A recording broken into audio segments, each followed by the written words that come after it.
Thank you. I would like to thank the Long Beach Central Council of PTAs for choosing Nassau Region PTA to conduct their Know Your Candidates Forum this evening. My name is Patricia Janko, and I will be your moderator for this evening. I am joined by Veronica Goldberg, also of Nassau Region PTA, who will be our timekeeper. Your candidates are Christine McChesney, Alexis Pace, Sam Pinto, and Harold Webb. Your library trustee candidates are Mary Ellen Gorino and Christina Kramer. Grant, French, Cockrell. The forum procedures for this evening. Opening statements. Each candidate will have 3 minutes for their opening statement. We will start in the following order in which the candidates should be pinned on your screen. In alphabetical order. It's going to be Christine, Alexis, Sam, and Harold. Questions are reserved for the Board of Education candidates. The questions will rotate according to the alphabetical order, starting with the second candidate, and will continue through that order. The second question will start with the third candidate and will continue in such an order until the last question. Each candidate will have 2 minutes to respond to a question. The last question will be read at 8 p.m. and we are scheduled to conclude at 8:30. Closing statements, candidates will start their closing statements in the opposite order of the opening statements, starting with candidate number 4, Harold, and will continue in a reverse order. Each candidate will have 2 minutes for closing statements. Let's go over some housekeeping rules for the question and answer period. The moderator has sole jurisdiction over the proceedings of once this forum has been turned over. Only residents of the Long Beach School District were able to submit questions, and the questions were submitted in advance on the Google form before this forum. Questions were screened by me, the moderator, to avoid duplication, irrelevant, or otherwise unanswerable questions. Questions may be directed towards one candidate. However, each candidate will have the opportunity to answer the question. Don't present views. Cross discussion will not be permitted. All participants will exercise respect and civility. At any time, if there are any outbursts, cross discussion, or disruptions, we will stop the forum and continue only once order has been reestablished. Absolutely no individual, teacher, staff, administrator, parent, or student's name may be mentioned at all during this forum. The timekeeper will hold up signs when 1 minute and 30 seconds remain and a stop sign when time is up. While speaking, when the timekeeper has notified you that time is up, you will be permitted to finish your sentence, but not able to start another one. And please note, as per federal and state laws, such as the Americans with Disabilities Act, the Pregnancy Discrimination Act, the Civil Rights Act of 1964, and others, they legally bar the interviewer from asking questions about race, sex, sexual orientation, religion, age, national origin, marital status, or family matters. Candidates, let's begin. Christine, you'll have 3 minutes for your opening statement. Kristen, sorry. Great, thank you. You ready for me to start? Yes, ma'am. Okay, thank you so much, Patricia. And thank you to Nassau County PTA and the Central Council PTA for hosting this event. I'm really grateful to be running against such qualified candidates and community members. I think that this forum is a great example of the type of civil discourse that helps those of you listening and or who will watch later make sure that you can build trust with the people that you're going to elect. This type of discourse is something that I'd like to see happen more, especially as we're at such a defining moment for our community.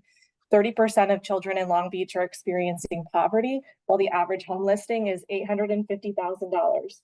Engagement in school elections has dropped by almost half since 2012, and the perception of our district across our community is lukewarm, according to the city's community input survey conducted in 2022. 19% of respondents felt our district was excellent, but the majority either didn't know enough to have an opinion or felt our district needs improvement.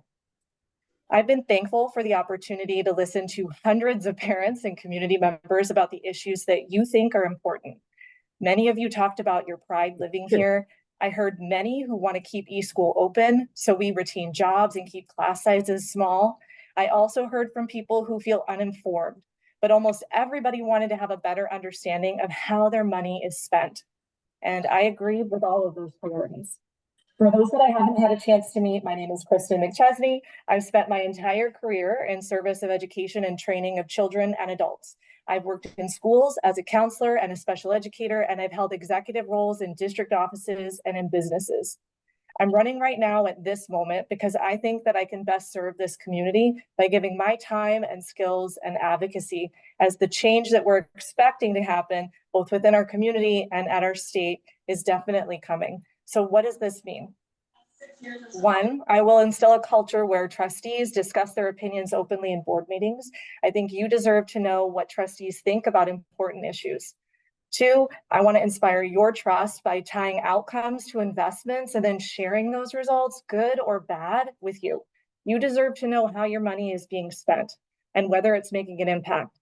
3, I will focus on funding that advantages the taxpayer. This can be done by getting control of waste and bringing in new revenue streams at no cost to you. And this is why I'm supporting the development of a schools foundation and grant writing to adopt a community schools model. 4, I will improve how the district communicates and listens. This means building policy and making time to bring people along. After a recent board meeting, a parent asked a trustee about our special education programming. After a moment of conversation, the trustee stated, "It's more complicated than you think." And even if issues are complicated, our conversations and trust increase when people are educated on topics that impact their lives. You deserve to feel respected when asking questions, and I promise you'll get that from me. I know Long Beach to be resilient, honest, and a hardworking community. Many of the people that I know that live here are nurses, teachers, and public servants, all of whom want to preserve this small beach town community. If you've watched our board meetings over the last few months, you'll know that I'm going to fight with integrity for your kids. Thank you, Pat. Thank you. Alexis? Hi, good evening. How are you? How are you, everyone? My name is Alexis Pace. I'm honored tonight to be a candidate for re-election for the Long Beach School Board. For 2 decades, I've been rooted in the Long Beach community, and my commitment to the schools runs deep. As a parent to 3 children in the district, all who have attended Long Beach schools, including my daughter, who's a junior at Long Beach High School and is a special needs student, I've been actively involved in advocating for her and for our special education community throughout her school career. During my term as a Long Beach School Board trustee, I have dedicated myself to enhancing our student programs. Long Beach boasts some of the most diverse academic programs across Long Island, including we have IB, AP, we've expanded CTE programs, among others. Our students excel in a wide variety of areas. Our athletic programming engages over 60% of our students, showcasing our commitment to a holistic development.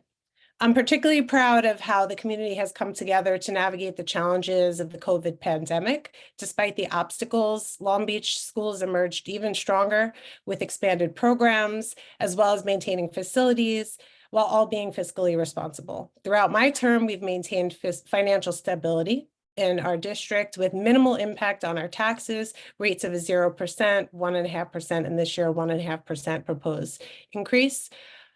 This past winter was brought with its own set of challenges with budget negotiations in Albany creating uncertainty. And I want to be clear, I openly opposed proposals to close East School and any of our elementary schools in the absence of solid plans and more information. And I made that stance very clear as a Board of Education trustee. Looking ahead, there are definitely challenges to state age calculations upon the horizon and presenting new challenges. And it's crucial that we maintain experienced leadership on the board to navigate these potential changes. My goal is simple: to preserve our programming, to uphold our facilities, and manage our finances responsibly. I pledge to do everything I can in my power to ensure that all of our buildings remain operational without placing undue burden on our taxpayers. And I thank you for your support. I look forward to continuing to serve our community and the Long Beach School Board. Thank you. Sam? Good evening, everyone. Before I begin, I'd just like to thank the Long Beach Central Council PTA, the Nassau County PTA, and everyone who's participating in this forum for your focus and attention and recognize the importance of our Long Beach schools and public education. A little bit about myself for those who may not know me. I'm born and raised Long Beach resident, where alongside my wife, Jessica, we are raising our 3 children, Zoe, Dylan, and Ella, who all go to Long Beach elementary schools. Next year, Zoe's entering the middle school, which I'm really excited for. Some of you may know me from my last 6 years serving on the Board of Education, or my 20+ years helping others as a first responder, firefighter, and paramedic in the city. But I've also built a lot of relationships in my service as past president of the East Home Civic Association, past president of the Long Beach Library Board, past vice president of the Long Beach Kiwanis Club, or in other collaborative roles like hosting Long Beach movie nights on the beach or advocating against overdevelopment. I've made a lot of relationships, and I appreciate working with others. Some of you also may know me as the guy who helped install your car seat for you, or taught your family CPR, or even delivered you Girl Scout cookies. I truly believe in community service and thankful for all the opportunities to help others. In regards to my education, why I'm appropriate for this position, after graduating Long Beach High School, I started working with the FDNY as a medic, and also went to Queens College, where I got my bachelor's degree in economics and political science. While working, I continued my professional development, and I went on to receive 2 master's degrees, one from Purdue University as a master's in public administration, and a separate master's from John Jay College of Criminal Justice and Emergency Management. During all my studies, I focused on project management, executive leadership, and enterprise risk reduction, all of which are very important and relevant to being a Board of Education trustee. The reason I'm again is simple. 6 years ago when I started, I wanted to make a difference, and that still holds true. My children are in this town and they are attending our schools, and I want to make sure that our school community continues on its great success. But there's still a tremendous amount of opportunity ahead, whether it's expanding our support to mental health and social and emotional growth, teaching to the whole child instead of standardized tests, making sure there's alternative pathways to graduation, and preparation in life for success in life, regardless if it's going into college or if it's going into the trades. We need to expand on our enrichment and education of our youth to prepare them for the future challenges while still being fiscally responsible along the way. I'm thankful to have received the endorsement of our Classroom Teachers Association, who alongside the entire school staff and community work hard for the betterment of our kids. I have greatly enjoyed being on the board and look forward to continue being part of the team. It hasn't been easy, but it has been incredibly fulfilling, and I believe my skill set alongside the rest of the board will bring value and perspective to continue to be the best that we can be. Thank you. Thank you. Harold? Good evening, everybody, PTA members, community members at large, and all those stakeholders here in Long Beach. My name is Harold Webb. Some of you know me as Harry. I've been a long-standing member here in Long Beach for over 30 years, from swimming with the Sharks, with the Farrells, to working with our U.S. Senator as an intern 28 years ago, to now being a homeowner here for the last 20, almost 15 or so years. I love the community that I'm in. I appreciate everything that it's done for me and my family and my daughters, and I want to work hard to facilitate change needed for our community. Over the past 23 years, I've been involved in education as a teacher, a dean, a co-athletic director, an assistant principal, an adjunct professor at Kingsborough Community College. All of this suits me well to help the community that I live in and the children here in Long Beach. I believe in the community school model. With that, I've partnershiped with many organizations and bridged many gaps in our education system, working with the YWCA, the Jewish Community Council, our military, and more. I've advocated for our schools, our children, our staff members, as a NYSUT delegate member in Albany for many years, and also as a national delegate in Washington, D.C.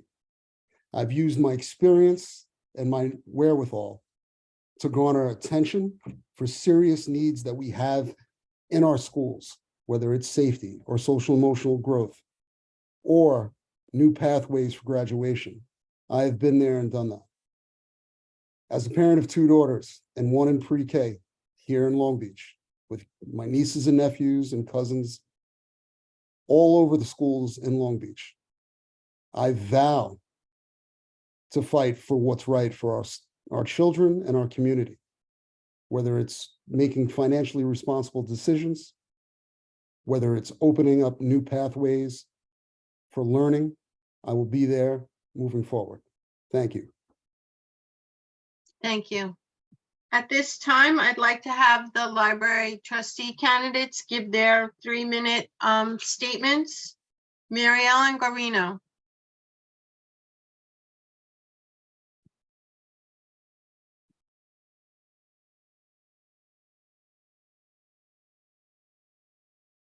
Mary Ellen, please unmute yourself. Okay. Okay, thank you. Hi, good evening. Thank you to the Council of PTAs for hosting this event. My name is Mary Ellen Guarini, and I am running for re-election as Library Board Trustee. I raised my family in Rockville Center, and about 20 years ago, I decided with a friend to participate in the Avon Walk for Breast Cancer. That's 26 miles on the first day and 13 miles on the second. We realized that we would have to do some training. And where did we go to train? We went to the Long Beach Boardwalk and walked every day. During my walks, I decided I love the boardwalk and I loved Long Beach. And so I moved here. If you're looking for me, you can probably find me on the boardwalk. I'm there every day. I also participate in the beach cleanup every week. I do so with my family as well. So a little professional background. I was a school librarian for over 40 years, primarily in Rockville Center and Herricks, where I was also president of the Teachers Association. That included 700 members, not only the teachers, but also the clerical and custodial staff. 15 years ago, I decided to start working part-time in the public library in Rockville Center. And I've been doing that ever since. I still work there. 5 years ago, I ran to be a trustee as part of the Long Beach Public Library as just a way of giving back. And during that time, I think we have done amazing things at the library. I guess foremost is the $2.5 million grant, which we received through our Congressman Desposito and our Senators Schumer and Gillibrand. We also received a grant to create the vinyl listening room, which is so exciting and unique in Nassau County. During my 5 years on the board, we have passed a responsible budget under the tax cap every year. I served as president of the board for 1 year. Something that has been very popular is that we have eliminated fines for overdue books. People really seem to like that. We have programs that are available to all members of the community because they are hybrid, online, and in person. We've just created a library of things that has all kinds of exciting items, including a sewing machine that you can borrow from the library. And hopefully very soon, you may have seen it if you've been to the library, there is a new locker system that is outside that will enable people to pick up their reserved books when the library is closed. It really is very attractive. Take a look. Thank you so much for having me, and I hope I can count on your support for re-election. Thank you, Mary Ellen. Christina? Hi, can you hear me? Yes. Okay. Hello, my name is Christina Kramer and I'm running for the position of Long Beach Public Library Trustee. I've been a resident of the city of Long Beach for over 25 years. I'm a mother of 2 amazing teenagers, a wife, an educator, and a business owner. I've been an adjunct professor at Fashion Institute of Technology for the past 19 years. I also run and operate my own photography business where I do custom portrait sessions at Christina Kramer Portrait. I'm running for library trustee position because I love the library and all it offers our community. My family and I,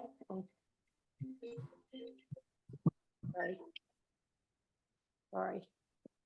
My family and I have been patrons of the Long Beach Library for years, participating in many of the programs like Molly Mouths, Minecraft, summer reading, yoga, resume writing, and many others. Throughout my campaign, I've received feedback from the residents about the library programs. I want to be a part of continuing to provide the much needed services to our community. I'd like to see more diverse and educationally directed programs, including community environment programs such as recycling education for all ages, growing indigenous plants for our region, and composting for a better future. Most importantly, I believe in rotation of leadership to bring new ideas and allow others in the community the opportunity to serve. There's always room for growth and improvement, and I'm eager to be a part of that journey with the Long Beach Public Library. As your library trustee, these 3 core duties will guide my work.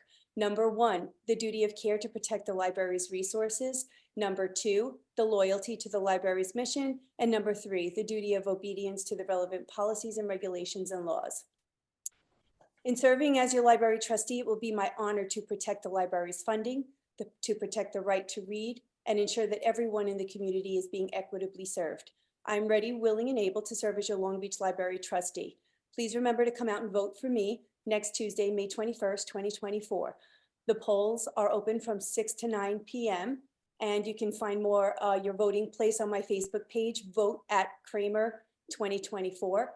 You can also meet me in person at the Jetty, located at 832 West Beach Street this Thursday from May 16th from 4 to 7 p.m. You can find more about that on my Facebook page, Vote Kramer 2024.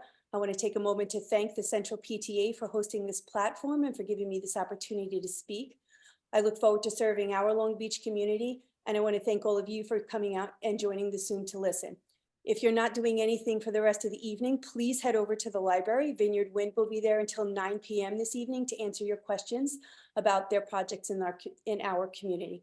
Thank you so much, and I hope that I can attain your vote this election season. That's it. Thank you. So to our candidates, our Board of Education candidates, we will start now with Alexis. And your opening statements pretty much covered our first 2 questions. So I'm just going to jump in. This is the question that's going to be for all 4 of you. And we're going to start with Alexis. What do you see as your role as a school board trustee? How much time can you give to that role? And what are your priorities going to be? So as far as time commitment is concerned, our time commitment varies, as you all may know, and I'm willing and able to serve. Obviously, I already have done that. So that said, as far as time commitment, however much time the community needs me to spend, I've gotten off of airplanes and gone straight to Board of Ed meetings, so I'm not worried about that. I'm not worried about time. As far as what are my priorities always are students first, Nice. 100%, hands down. And then, I'm sorry, what was that? Could everyone mute themselves, please? Thank you. Oh, I'm sorry. I thought you were talking to me. Alexis. Sorry, I thought you were talking to me. So obviously, number 1, students first, and always maintaining fiscal responsibility. I think that answers your questions, correct? Thank you. Sam, do you need me to read the question again? I think I should be okay. Okay. If I miss a part, just let me know. My role as a school board trustee is to be part of a team. So we have a great administrative staff, we have a great PTA, we have a great school board, and I think it's important that our board is a well-rounded one. Not everyone on the board is expected to be an expert in education. We don't need a group of teachers per se to be telling everyone what to do on the board. But I do think it's important to have a wide variety of individuals. So we currently have on the board a retired high school teacher, a current elementary school teacher, a retired school administrator in special education and athletics. And we also have a professional who worked in special education and also worked in the medical field.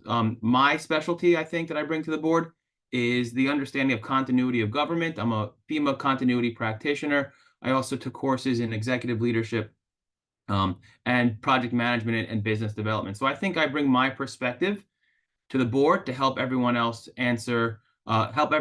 facilitate good responses and answers to their needs.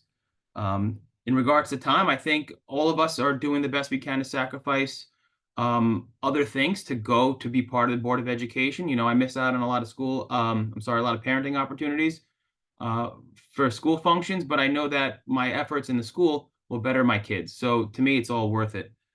And my focus is to continue to provide opportunities for everyone within the district for success in the future, for their future. There's going to be a lot of challenges that we're not aware of right now that we're going to have to deal with in the future. And I think if we can make sure that we have a safe and nurturing environment that's progressively thinking about education for what's going to happen when our kids grow up, we're going to be able to do the best thing we can do. Thank you. Thank you. Harold? Yes, can you read the question again, please? Sure.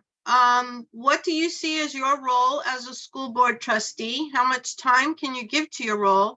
And what will your priorities be? Well, my role as a school board trustee is in that name, to build trust, to make sure that this diverse community has a voice, to make sure that I'm there to voice the opinions and the concerns of the entire community, not just some. I think in this day and age, right now, with all the changes that are going to come down from the state, we need experience. And Dr. Ryan has mentioned this in the past, when there are times that are coming forward like ours, we're going to need experience of making those hard decisions in a school district. When it comes to time, yes, we all have our children and we have to manage our time wisely. And I think that's very important, and a very big positive of mine is managing my time and making sure I'm home when I need to be home and in the community when I need to be in the community. I know my wife will probably say different sometimes, but I know I will be around here to build that trust, to build the community that I love and care for so much, to build those partnerships and make sure that the children and the stakeholders are all heard. Thank you. Thank you. Kristen? Thanks, Pat. Okay, so the first question was, what is your role as a trustee? So I view a school trustee having a major responsibility in setting the vision for the district and driving accountability for that, for achieving that vision by setting and monitoring goals. One of the things that I noticed when I was looking through various websites within the various pages within the school district site is that last year we adopted a strategic vision that would encompass 3 strategic goals and then 28 different priorities. I was wondering really a lot about whether or not we can accomplish those when some of the language with those priorities started with choose or increase, but there wasn't a lot of measurability as to what that actually meant. And so I think that to set the vision, it's a great start. We need to take the work that's been done, and I'm sure that a lot of people worked incredibly diligently on that work to build a strategic plan. But how do we take it to the next level, and how do we make sure that we have accountability for where our money is going? And as a second role as a trustee, I think Harold touched on this, and I want to reiterate, I think it's about listening to the community. My own personal perspective, beliefs are really secondary to what is it that all of those of you watching and all of the people that live here want to see in terms of how we educate our children, where we put our funding, and how we create that vision together. One of the things when I was thinking about running was I tried to challenge, like, what are my own most deeply held beliefs, right? It's not necessarily about, like I said, what it is that I want or what I want to see. It's what is it that people in the community want to see. And I met with civic group leaders. I went to nonprofit organization meetings. I talked with parents from every one of our schools. And a lot of people that I spoke with As I mentioned in my opening statement, they want to see us keep schools open because they want to keep jobs here in Long Beach. Long Beach is the #1 top employer in the city. So they don't want to lose jobs. They don't want to see a building be redeveloped. Thank you, Kristen. Oh, thank you. Okay, our next question, we're going to start with Sam. Certain infrastructure upgrades to the schools, such as air conditioning, HVAC system, and playgrounds equipment, are contingent upon a bond. Do you support the efforts to secure the bonds needed for these improvements? And what do you think is a reasonable timeline for these improvements? So yes, I do. I support the bonds for these types of reasonable improvements. I sit on the capital projects committee. One of the things that we have to do at that committee is we oversee the needs and the needs and the demands of the buildings and the larger size projects that won't be essentially on the normal budgets of the annual budget system. So yeah, so we need to do air quality, HVAC, improvements of our outdoor space. Those are all critical. We have specific amount of debt service falling off in the near future. And what we were planning on doing was initiating the next round of bonds for improvements while that debt service falls off so that it wouldn't impact the taxpayer. So we'd be throwing these quality of education, quality of community projects together, and then it really wouldn't hurt the taxpayers because we did responsible borrowing in the past that we're going to tether onto in the future. There's a lot that we need to do in the community to make sure the buildings are the best they can be. There's a lot of need for improvement. We live in a community that is surrounded by salt water and salt air, which has a great detriment on the infrastructure. And we also have a lot of projects that need to improve, for our non-school community, whether it's improving our courts. I know we added pickleball courts to the middle school, whether it's increasing the quality of the turf. That's a safety issue that we're working on. I greatly think that we can utilize a wrestling room that's dedicated, that was in the recent bond proposal. A earth sciences building would be helpful. Those types of projects really improve the quality of services and quality of programming. But the main part of these capital improvement projects are there to make sure that our buildings are running as efficiently as they can be. I know that we did quasi capital improvement project, but it was funded by state grants, where we added solar panels to all the roofs of our buildings. We increased the efficiency of our school buses so they're environmentally friendly using compressed natural gas. So capital improvements in these projects are incredibly important, and I do support them. Thank you. Harold? Yes, capital bonds are very important to the success of our school district.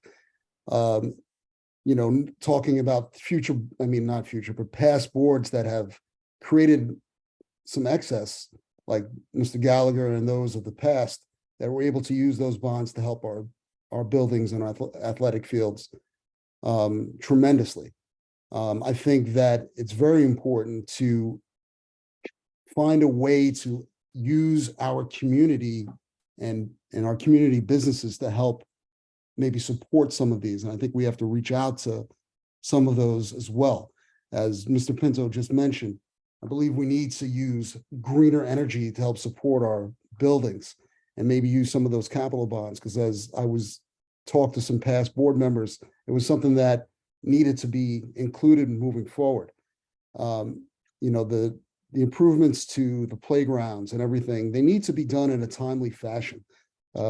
Second part of your question is about timeline. I think that we need to make sure that we plan and prepare, that we efficiently have a realistic timeline to do these, and to be very upfront with our community about that, instead of saying it's going to take 6 months when it realistically will take 12. So I think that the bonds are important, and to be very upfront and open about the timeline of these projects. I think that's important to gain trust in our community and not try to say something that we can't deliver on, because I'm not about that. And I do not want that for any of us, because our taxpayer dollars need to be used the right way, not in some other fashion. Thank you. Thank you. I just want to remind all of our candidates to please be mindful of and not mention people by name as we're discussing our issues and our stands here this evening. Kristen, do you Thank need you. me to read the question again, or you're good? I think I'm good. I think I'm good. Yeah. To the question of, do I support the bond? Yes, I support a bond. Bonds are generally how schools and government operate to be able to renew their capital buildings and construction at low interest rates. So generally speaking, bonds are a good thing. My concern with the bond that was proposed in December that I saw was the development of a $15 million marine biology lab on our high school campus. I found that to be interesting only because I wasn't sure where that had come from or how the community had brought up that was one of the ways that they wanted to spend a significant amount of what would have been an $80 to $89 million ask of our community. I also, I know that top of mind for many of the teachers, staff, and children that attend our buildings is making sure that every building gets the HVAC that they need and the air conditioning services that they need. I remember in the fall, there were children that were getting sent home feeling ill because we couldn't put air conditioning units into our schools. And I believe that right now, most of the schools are set to receive that, or they were set to receive that next year, but we are not going forward with a bond at this time. So I think that that's unfortunate, and I would love to figure out how we can work around that so that we do the right thing for kids, even though it might not be something that is allowable by the rules. I would agree with Harold. I think we need to also make sure that we're providing the things that we make commitments to. I've heard about commitments being made to the West School to provide them a playground for several years, and that has not come to fruition. I've also heard about a need for us to evaluate our space. For example, I think that some of our middle school teachers might be teaching art in smaller spaces than classrooms. And so I think these would be excellent uses of how we can request a bond to improve our infrastructure in the existing buildings that we have. Thank you. Alexis? So I do support the bond. A couple things. Mr. Pinto did mention as far as the debt service falling off, and that is basically what we discussed. Once that falls off, then we can put the bond back up. So I would expect that that bond would happen sooner than later. That's what we're hoping for this board. I would just want to make a couple comments about as far as bonding. For certain, we do need to make sure the HVAC is upgraded and in all our schools. Definitely the air quality is something we want to focus on. But we do have to also be mindful of the fact that there are going to be potential changes in those state aid funding. We're not really sure. So we do have to always keep that in the back of our minds and evaluate that and plan for future projects and bonding accordingly. All bonding also must be approved by the voters, so the BOE can then develop those future plans prudently. But yes, I do support the bond. Thank you. Okay, Harold, I'm going to start the next question with you. Research has shown that student achievements increases when there's a low student to teacher ratio of 15 to 20 in a classroom. Do you consider small class sizes an important priority? Yes, I do. The state is making sure that this is a priority with the new legislation limiting class size, and I completely agree with the research. Having to deal with class sizes my entire life and programming for them, they've always reached higher than that, 30 to 34. And I've always seen the drop off when class sizes have reached that. I have programmed and done that in the few schools that I've been in to make sure that class sizes don't reach 25, that are lower than that, because as you just mentioned, the research has shown that the student to teacher ratio matters. It matters in all levels of education, even in post-secondary planning. We have to make sure that we continue to do that. Closing schools does not seem like an option. It seems like it would only go against keeping class sizes down. So I completely agree with that research and will fight to make sure that class sizes do stay down. Thank you. Kristen? Could you just repeat the question one time? I'm sorry, I got half of it. Sure. Research you. has shown that student achievements increases when there is a low student to teacher ratio of 15 to 20 per class. Do you consider small class sizes an important priority? Yes, super simple on this one. Honestly, this is a major reason why I support a 4 elementary school model and why I support keeping the East School open in our elementary level. I look at class sizes as an investment. And the more that we invest in our elementary school students, the greater achievement that they're going to have in the long run. We know as a fact that when students gain literacy skills by the time they hit 3rd grade, their opportunities for high school graduation and later life success are exponentially greater than when we lose that opportunity. And so class size is particularly important in the pre-K, K1, 2, and 3rd grade. What that means is more than just achievement though, right? Like achievement is amazing, but it also means that your kids get more time individually working with a teacher. They get more voice in the classroom. It also means that they're getting more attention and care.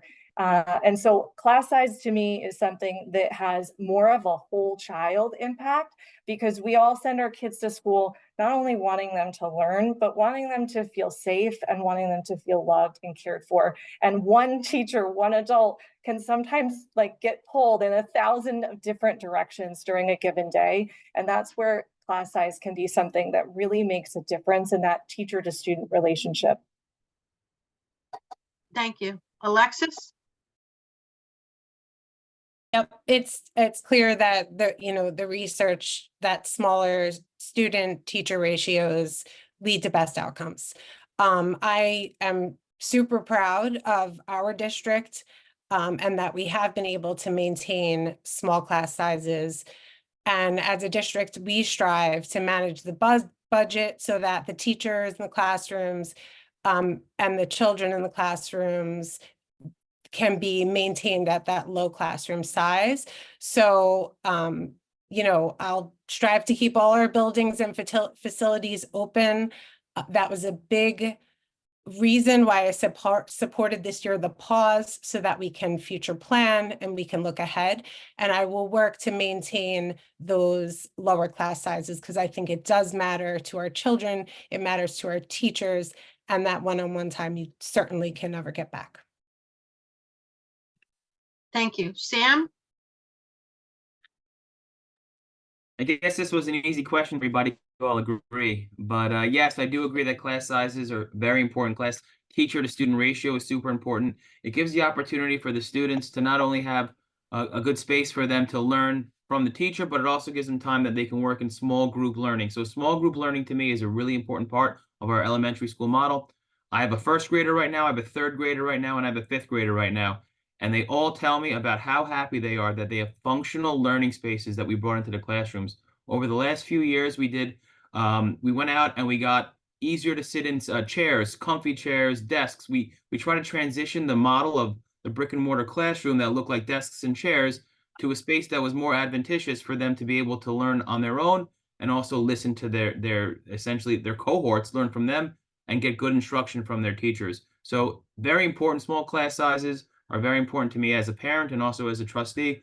One other thing on there, I think it's important that we notice that kids learn from more than just the books. They learn from other aspects of interpersonal relationships. And I also think having more free play for our kids during the day gives them a chance to learn, gives them a chance to be free thinkers. And I think that just to basically go back to the answer for the question, it's yes. Thank you. Okay, this one we're going to start with Kristen. There is much discussion around the possible closing of an elementary school and whether or not new construction will bring a significant number of school-age students to the district. Tell us your position on the possibility of closing that school. And does closing the school mean the district will not be cutting other programming? Thanks for that question, Patricia. My position is that I want to keep East School open and I want to keep a 4 elementary school model for the reasons that I stated in the prior question. One of the reasons that I feel that way is because I was surprised to find out that the East School has 47% of its students who, 42% of its students who qualify for free or reduced lunch. And what that means is that we have a higher ratio than any other school in the district of children that are experiencing poverty. And so when I think about disrupting and impacting those children to the significant extent that a school closure would bring, I'm incredibly worried about the impact on those communities here in Long Beach. The second reason that I'm against closing the East School is because I've listened to people that have lived in Long Beach for their entire lives tell me they are against development of our community, or overdevelopment, rather I should say, of our community, because what comes with that are developers that come in and they do not give those tax breaks back to the people that live here. And if East School were closed, we still are unclear as to what that means for the space, what that means for the community of the canals, and really what that means for the rest of Long Beach as the children in that school would be divided into the 3 remaining buildings, which would increase traffic flow at a pretty busy time of our day. And I know how everybody feels about the school bus tickets. I'm sure there'd be quite a few more if we're dividing up our kids across the community. Yeah, I think that there's just a really broad impact of this decision that runs the risk of being a major trust buster with our community if we get it wrong. So thank you for the question. Thank you. Alexis? Just read the second part one more time. Sure. Tell us your Okay. position. Yeah. Tell us your position on the possible closing of the schools, and does closing the schools mean the district will not cut other programming? Okay. So as a board member, first of all, this has been a very hot topic. Everybody knows that. This has also been a source of a lot of anxiety for everyone in the community. I think how I have approached this as a board member currently is that, and I was integral in playing the role of trying to express that we needed to take a pause on this and we need to carefully deliberate this. And I did not, and I do not support closing a school without having plans in place and making sure that this is good for the community as a whole. So as far as cutting programs, no, we are not planning on cutting programs. And the way I sit right now, I do not support closing the schools. I think that we need to really take a really strong look at the way our schools are functioning right now and possibly move things around. But as far as closing a school, once you shutter the doors of a school, it's very hard to reopen. Thank you. Sam? So in regards to closing the school right now, I think what the district's doing, we got hit with a really hard situation, a really bad disruption. The governor came in and said, all right, we're going to cut a significant amount of your funding immediately. Go figure out what you have to do. And from that, there came a lot of conversation. And part of it was maybe we have to reconsider the elementary school model.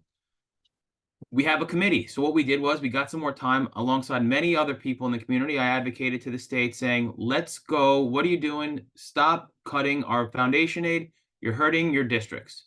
And the governor and the state legislature worked together and they now said, we're going to hold off on cutting the foundation aid for this year.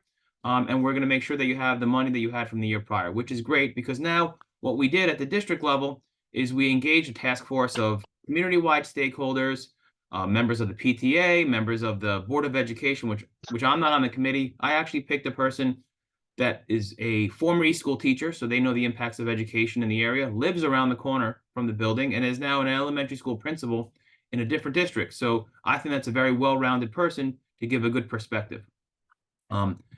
Many of you know me, and why I started with the Board of Ed is I became a very loud voice against overdevelopment. I fought against the tax breaks by the iStar overdevelopment that we beat. They didn't show up. They showed up and they lost to us. The community worked together. I've been an active member of Long Beach Neighbors Against Overdevelopment, and I'm against overdevelopment in our community. I've lived here my entire life. I'm probably one of those people who ask the question how they feel about overdevelopment, and I haven't been shy about that in general. One more thing I think people need to realize about our elementary schools is every building is a community school. I have friends who live in the canals who go to Lindell. I have another friend who lives in Lindell who's asking for their kid to go to school in West next year because they just like the vibe. So our community is completely integrated with each other. We do a great job of making sure that there is no specific school that gets stuck with a local part of the community. Everyone has options and opportunity.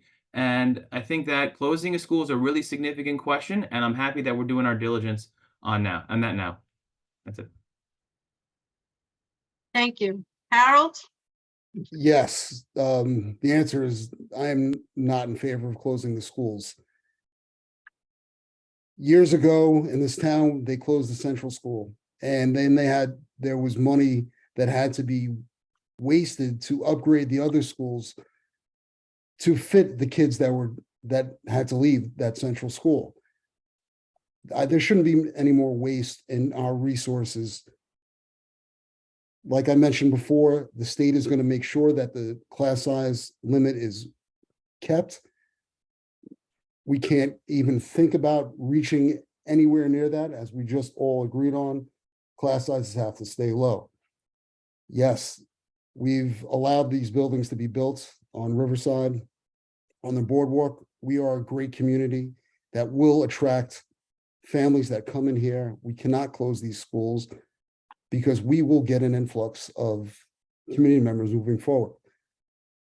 The waste that we have and had in the past cannot be prolonged to our future.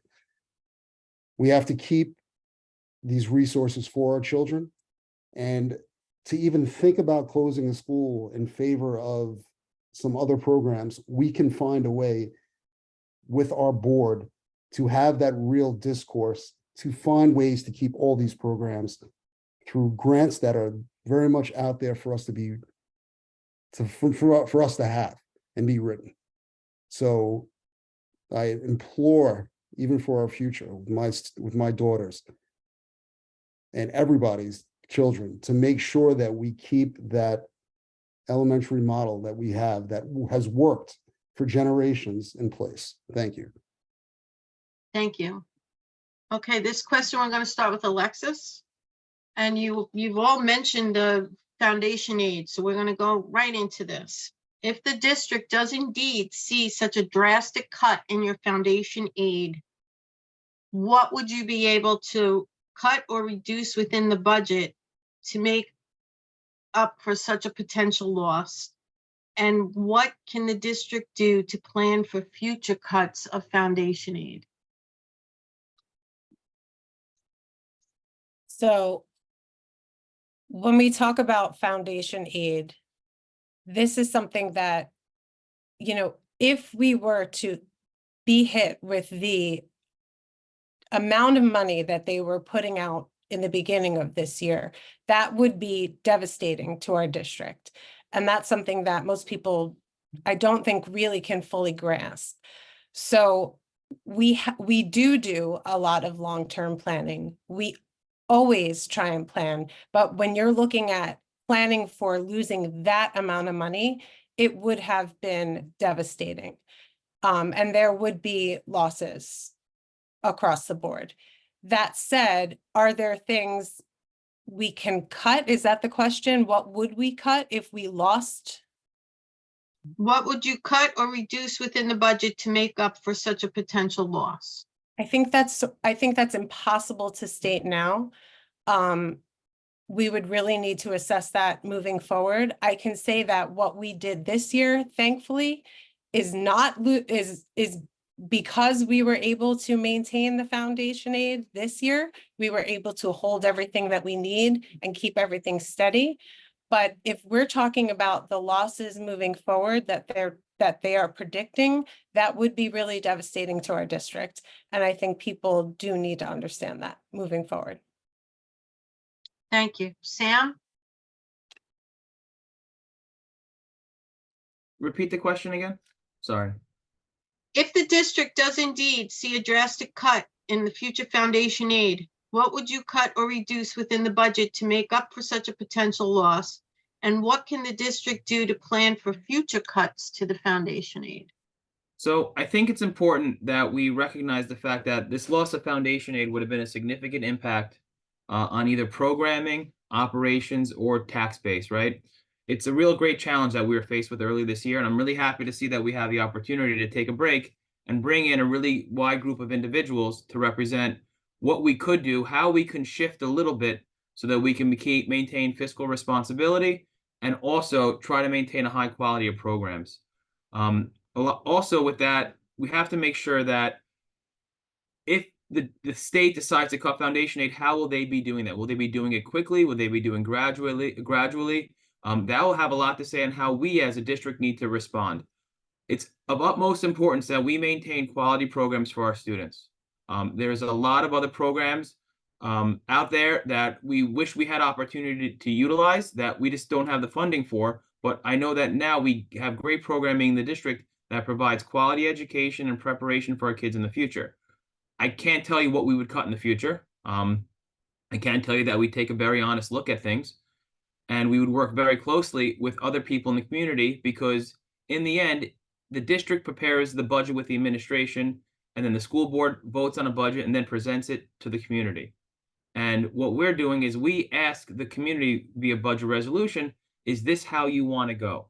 And if the community votes down the budget, then that means that they are not in favor at that time of the spending plan that we worked on. But what we really need to do is make sure that how we look at what the state has been doing to us and see, you know what, we have some vulnerabilities here, let's work on it, and then work together as a community to see how it's going to impact us. Thank you. Harold? Can you repeat the question one more time so I'm clear? Sure. If the district does indeed see a drastic cut in the future foundation aid, what would you cut or reduce within the budget to make up for such a potential loss? And what can the district do to plan for future cuts to the foundation aid? Okay, well, I'm gonna take this answering the question in a different way. First and foremost, as a community, we have to reach out to our representatives in Albany and make sure that they fixed the formula that foundation aid has done to our state over the last bunch of years. I mean, it is something that when I've been up in Albany, I've advocated for a change there, because the way that they calculate the formula is just way off, and it does affect our community and our kids. So it's reaching out to the state legislature and making sure that we are on the same page with them to make sure that they advocate for us and our children and our stakeholders here in Long Beach. That's number one. We have to do that, because it's not just our community it's this whole formula that's wrong. Two, yes, there are some things that we cannot foresee, but we do have to plan for it.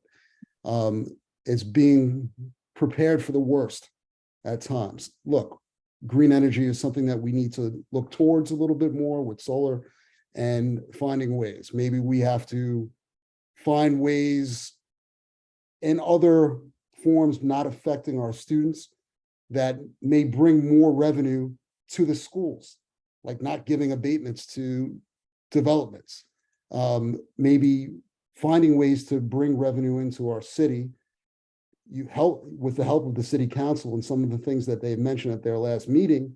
We may have to bring in, have that revenue come towards us in the schools.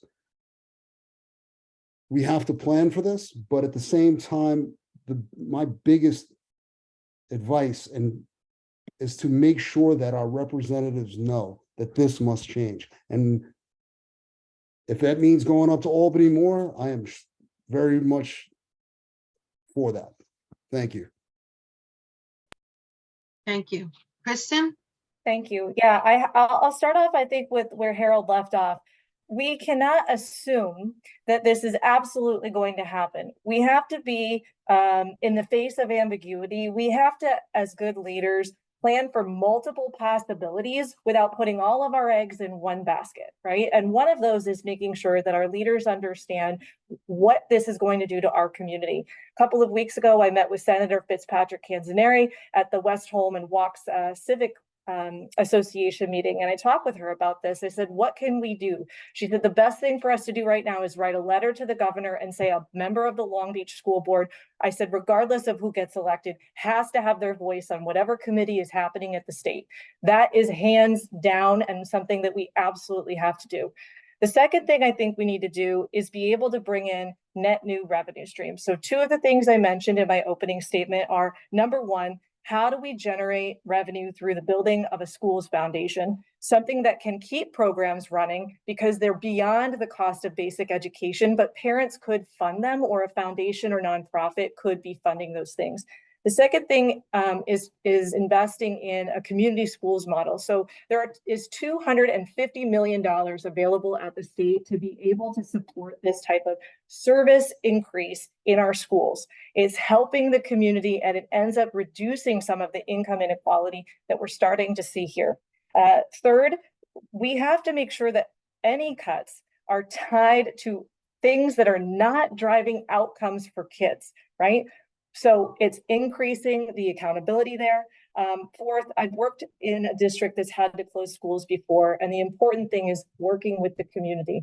What we got when this happened in my last district was a list of all of the things and the costs, and we were asked to prioritize the things that we felt were going to be least impactful. It was a way to involve people in the difficult decisions.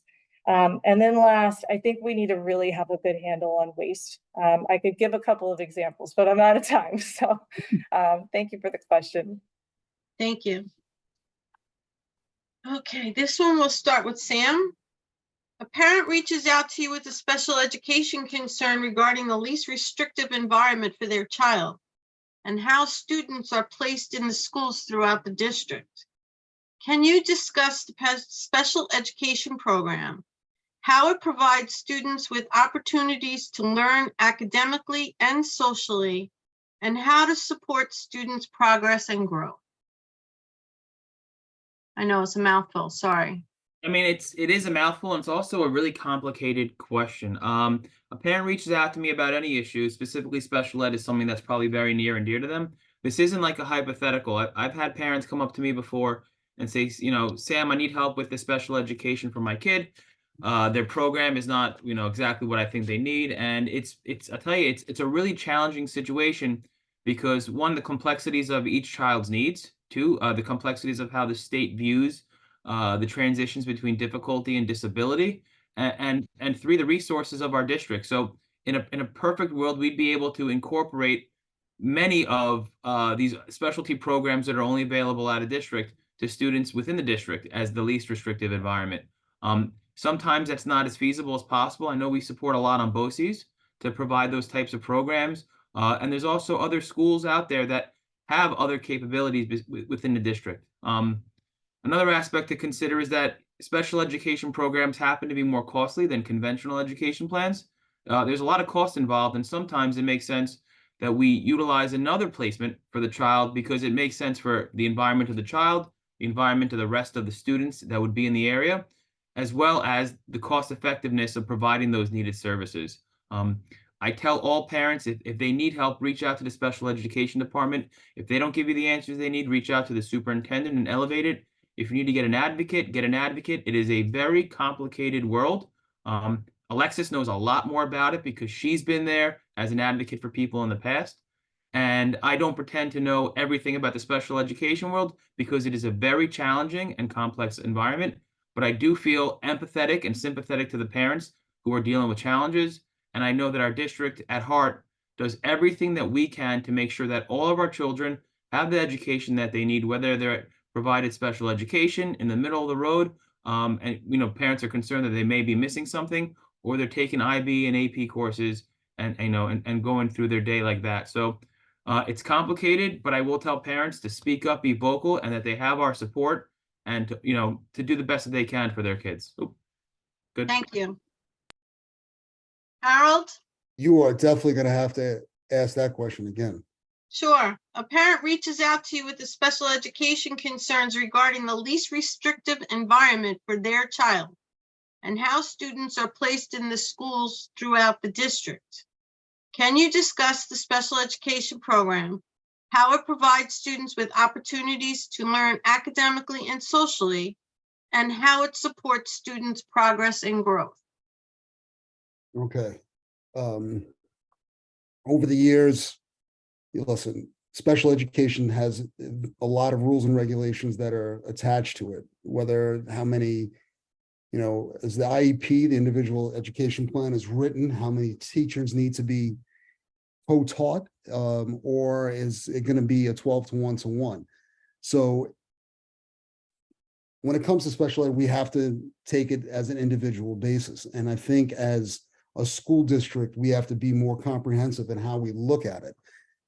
Having an aunt who was special needs, being involved in programming and education with students with special needs for a long time, we have to have a more comprehensive idea of how we handle that in the district. I have heard from many parents that, the moving of students from one place to another has really shaken up their students. And I agree, like moving a student that has special needs from one place to another, it can disrupt them from year to year. So it's something that we have to look at more in our district so that doesn't happen. So those students are getting what they need to become who we all know they can be. And as my aunt grew in life, like having that IEP written for her was so important. And I think that we can do that in our community with some foresight. BOCES can be expensive. We can reorganize the district to meet the needs of our students. Thank you. Thank you. Kristen? I think that Mr. Pinto or Sam and Harold both had some really good points to make. I think that what I want to add here is that the role of the school board is not to solve individual problems, but rather it's to make sure that the mechanisms are in place to know that the quality of education and the quality of programming and the consistency in the experience that parents are having and that children are having in their classrooms is in place and that it's happening. And maybe this means training, because I heard at a school board meeting in a couple of months ago, a lot of people that were really unhappy about placement decisions that are getting made. What that struck me to mean when I think about LRE and placement and that part of the question is that if we care about educating the whole child, which is, I believe, a core element of our district strategic plan, then our students with special needs cannot get less than our students that do not have IEPs, right? So if we expect that all of our children are going to transition grade to grade to grade in the same school, why would we expect less of our children that have special education needs? And so what I don't know is enough about how the programming decisions have been made with regards to special education in this district historically. What I do know is that we've tried to do some experimental things, and in some cases it's resulted in incredible overtaxation on our special education teachers here in the district. I think that they do amazing work, but we cannot be innovating at the expense of our children or at our teachers where their caseloads are going up to the 40s. I think lastly, I'm not sure if I hit all of the things on your question on that one, but maybe I'll stop there before I take a stab there. Thank you. I think you did. Thank you very much. Alexis? So I could talk about this all day. I'm going to try and keep it really short. The first thing is, yes, Sam is correct. This process is extremely complex. The regulations, New York State regulations, really govern how special ed programs are developed and how they operate. We have an extensive special ed program here from pre-K all the way up to govern our students adult. I think now the age is 22. It used to be 21. So placement and program determination is really, it's by IEP, and it's the protocols that serve the kids best. The way that our special ed director here has always explained it to me is that our students are general education students first with accommodations or needs. And that's how they become special education students. And that's how we overall approach our special education students across the board in this district. Having 3 children, all of whom have gone through some version of special education, in that my son was pretty much in the gifted range. So he went and graduated through that, which is still special education. My middle daughter, as I mentioned in my opening, has Down syndrome. She is in the life skills program here. And then my youngest also has an IEP and has some learning disabilities. I can say that this district does a tremendous job of educating all of our students throughout that spectrum. What I can answer, the last part, is that how do we support them academically? I think we do an incredible job socially and emotionally and supporting growth. I can only speak to my personal experience, and that has been phenomenal. If a parent reaches out to me, I have gone to CSE meetings and I've been an advocate for many years, but the process also would include them going through the channels that are appropriate, which is the teachers and staff. Thank you. This is going to be the last question for the evening before we go on to our closing statements. And we're going to start with Harold. As a Board of Education trustee, you are one voice. There will be times when you disagree with other board members or vote differently than your fellow board members on issues. The trustees may have different values, political beliefs, and communication styles. Give us an example of how you would collaborate with someone who has different value or communication styles than you. I mean, I'm married, so I have to communicate with my wife, so no. Look, we're all not going to meet eye to eye. As mentioned before, civil discourse is so important. We've come to a point in life where we need to get back to be able to have some sort of back and forth to actually talk these things out. The one main and most paramount value that we all need on the school board is that we love our community and that we want the best for our children and we want the best for this city. That shouldn't be a discussion. So if we're all on that same page, then we can have that civil discourse if we don't see eye to eye, but making sure that we find the right path to help our children, to help the community, find paths that aren't wasteful, that aren't meant to be an obstacle here. Now, I deal with this every day as an administrator in a building and not see eye to eye how we handle things. We have to find common ground. I've always been told that I'm a bridge builder. So I'm always going to find some collaboration and some compromise that we can all meet and agree with. My diverse background, coming from different walks of life, has allowed me to be able to reach many people in my life. And I will continue to do that here because the ultimate goal is to help the students. And I think as long as we're on the board and we may disagree and not see eye to eye, the students and our community has to be paramount, and that's it. Thank you. Kristen? Thank you. I think that in my core, one of the things that I believe is giving people the benefit of the doubt. I would agree with what I just heard Harold say. You know, we're all here for the same reason when it comes to caring about our community and caring about our kids. And that means it's okay for us to have differences of opinions as long as we can listen to one another.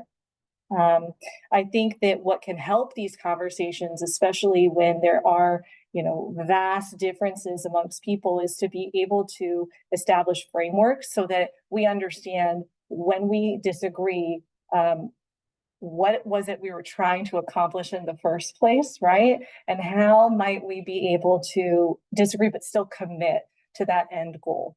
I think that it also requires us to be able to deeply listen to one another and to people whose perspectives are not represented in the room, right? Just because I might feel a certain way or have certain conversations with my children, that doesn't mean that I shouldn't be challenging those beliefs and going and finding 10 other people that I know think differently than me, because that's how I can get closer to an objective truth.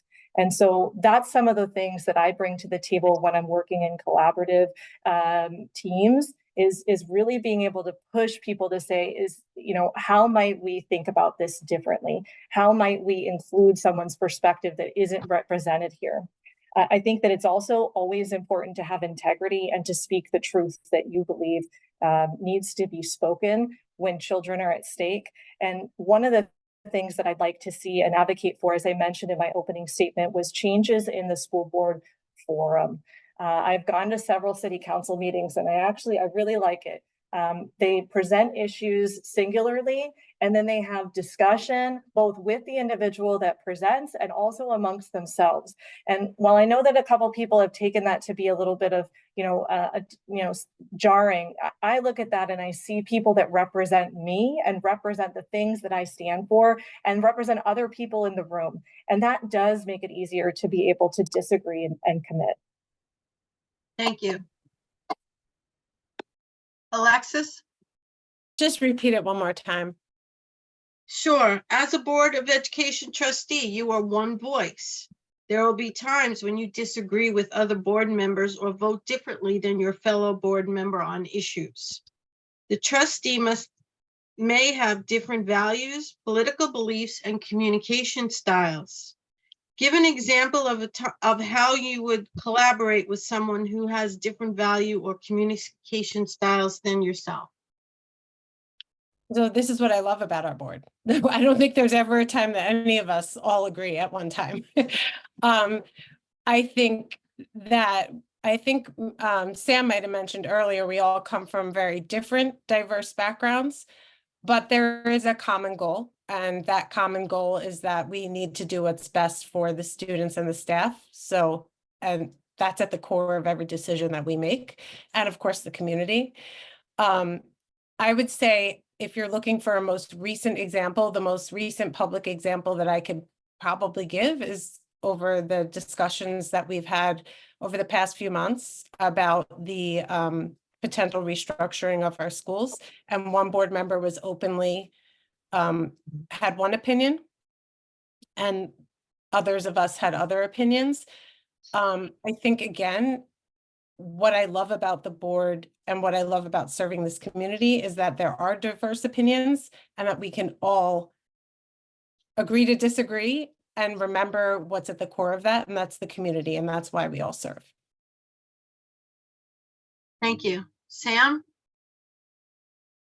Just more time so I can make sure that my train of thought is on. Sorry. Sure. As a Board of Education trustee, you are one voice. There will be times when you disagree with other board members or vote differently than your fellow board members on issues. The trustees may have different values, political beliefs, and communication styles.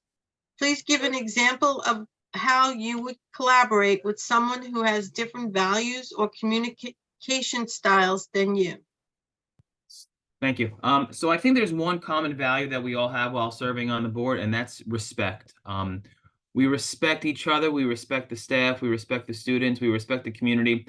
Even if the community comes up and they have difference of opinions or make assumptions about individuals, we still respect that. And I think as a Board of Education trustee, it's kind of hard because you're living in a public world and you're expected to be responsive and live under the impression of what people see that other people say about you. It's really challenging. And we have to respect those people's differences, and we try to educate them or give them the best piece of advice, or sometimes stay out of it, just so we make sure that there is a good relationship moving forward, and we're working on moving forward for positive. I'm big on focusing on solutions.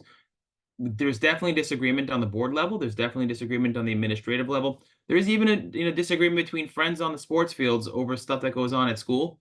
But I know that we respect each other, and we're working towards a better good. We're working towards making sure that what we have, we can make the best outcome for what we're being dealt with. And it's hard, but we definitely have to work in a world of probability and not possibility. You got to stay away from people who are gaslighting and saying things about how the district's going or not going, or how the impacts of something somewhere else is impacting the community.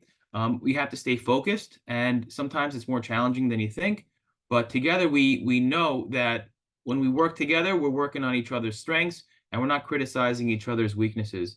One thing I think is important to focus on is that everything that we do now, and I know I've been trying to get the district to shift as much as we can into that model, and I think we're going there, is project-based learning. Everything that we do in life is a small project, whether it's working on a team building a house, or working as a team, building a school budget, or on a committee trying to figure out better policy. So we want our teams to be successful, and I think that supporting each other's strengths is the best thing we can do. Small example, we had difference of opinions about the issue with foundation aid. I chose to be the voice of the board to go and advocate against the kind of foundation aid and the closing of the schools, and I think it was important that we're able to get that out together. Thank you. Thank you. Well, we're at the end of our time. I really wish we had some more time. This has been a great evening, and great questions and great answers. And before we begin our closing statements, I just want to thank you all for demonstrating your civic responsibility by attending this event. I would like to thank the candidates for the respect you have shown throughout this evening. And I would like to thank the Long Beach Central Council of PTAs for hosting this candidates forum tonight, and for allowing Nassau Region PTA to conduct this forum. The school budget vote for Long Beach will take place on Tuesday, May 21st, 2024. Your polls are open from 7 a.m. to 9 p.m. Your assigned voting locations of Linden Elementary, East School, and Middle School. Let's begin our closing statements. Each candidate will have 2 minutes, and we'll begin with Harold. Well, I want to thank everybody for joining tonight and remind everybody to go vote for the budget. It's very important that we all go out and vote for it. There's a few things I wanted to mention before we leave tonight. One is that I'm a great candidate for this position because of my diverse background and what I bring. It's not just that I am an educator, it's that I have much more to bring as a bridge builder in this community. I want to set up partnerships to make this real in this community. Partnerships, whether it's with the Chamber of Commerce or, a plumber or any other businesses, to bring new programs to our students, whether it's through solar or other green energy, or we use local facilities to help build these CTE programs to expand on the Nike building. Our children deserve this moving forward. We need to build those bridges within the community, not only to help us financially, but to help the students in a post-secondary world. The state is changing. Regions are not going to be what they once were. Programs like PLAN will help support our schools and educators and our students for more improved outcomes. This is that PBL style that will help alleviate some of the financial stresses of the schools moving forward, and to help alleviate a lot of the stresses that teachers and administrators have to deal with in the school building.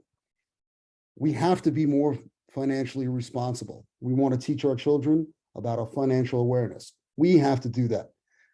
My father-in-law talks about measuring twice and cutting once. We have to do that when it comes to planning and preparing financially in our district. Can't build a greenhouse and then tear it down. It's a waste of money, right? These are things that we must do. We must find financial responsibility. We cannot just have for the one person or the few. We must have for the entire community and our students. Thank you. Thank you. Kristen? Thanks, Patricia. Oh, I'm sorry. It's Sam. Sorry. Thank you. I'm going backwards. No problem. No problem at all. I would have waited my time towards her if she wanted it. But in closing, I want to commend all the candidates for stepping up and running. When I first decided to run for school board, it was the most intimidating thing I've done in many years. And it was a really, really hard campaign. There was a lot of mud thrown by a lot of people, a lot of things that were completely fabricated and made up and went out there. And I'm just happy that this campaign season has been a really nice and friendly one. And I commend you for running. I also commend the rest of the individuals involved in this forum, the PTAs. Thank you, the PTAs who are watching. You guys and gals are the eyes and ears of the district. You work tremendously hard, whether it's fundraising, programs, working in the classroom, working outside the classroom. You really help support the district. And I just want to, if one thing can come out of this thing, is that please join your local PTAs. They are incredibly important, and they are some of the hardest working people in the district. So please support your PTAs. I didn't really prepare anything to end this. In closing, I think that we're at a tremendous opportunity now to really think and see how our district wants to look at the future.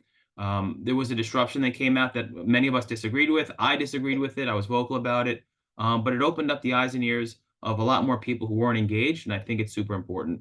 And part of my vision in the future is that we can increase running great programs for the students, supporting alternative pathways to graduation. As Harold said, also increasing our CTE. I think we've done a great job increasing our local CTE, our skills, whether it's robotics or wood shop. We're really doing a lot more for our kids than what we did in the past. And, you know, when it comes down to it, it's really up to the community. We're asking for your support. I think over the last few years, I've proven that I care about the community. I'm committed. I have, continued to run for school board because I care about the local community over anything else.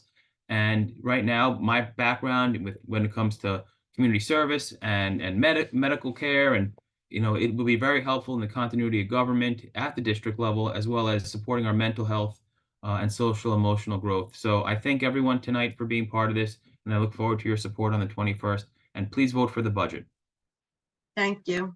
Alexis? Thank you.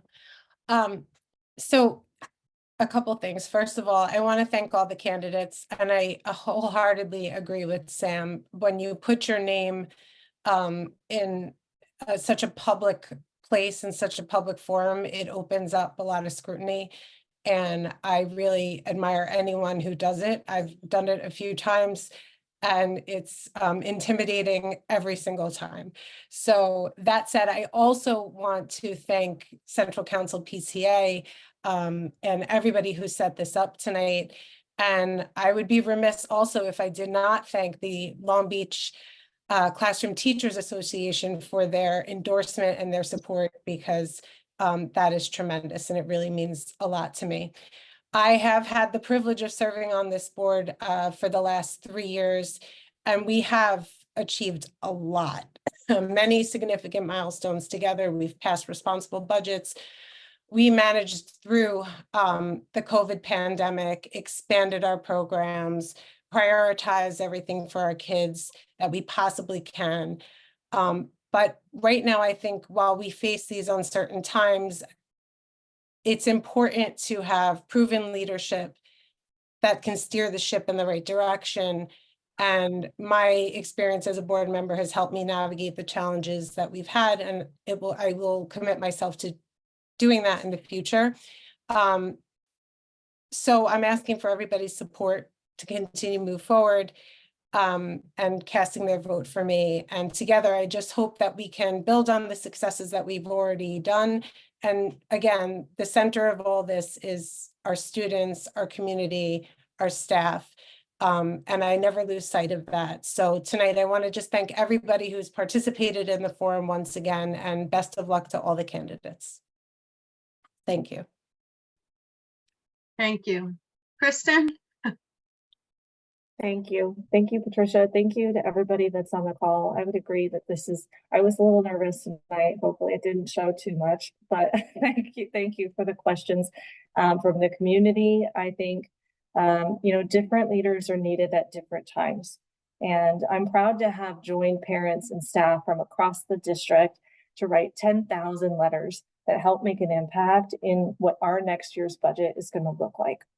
I think that you, our neighbors, our friends, right? You deserve to know what trustees think about important issues. And I hope that those of you who are watching feel like you've learned a little bit more about me. Funding came up a lot tonight, and I'm remembering conversations that I had with a number of people across the city.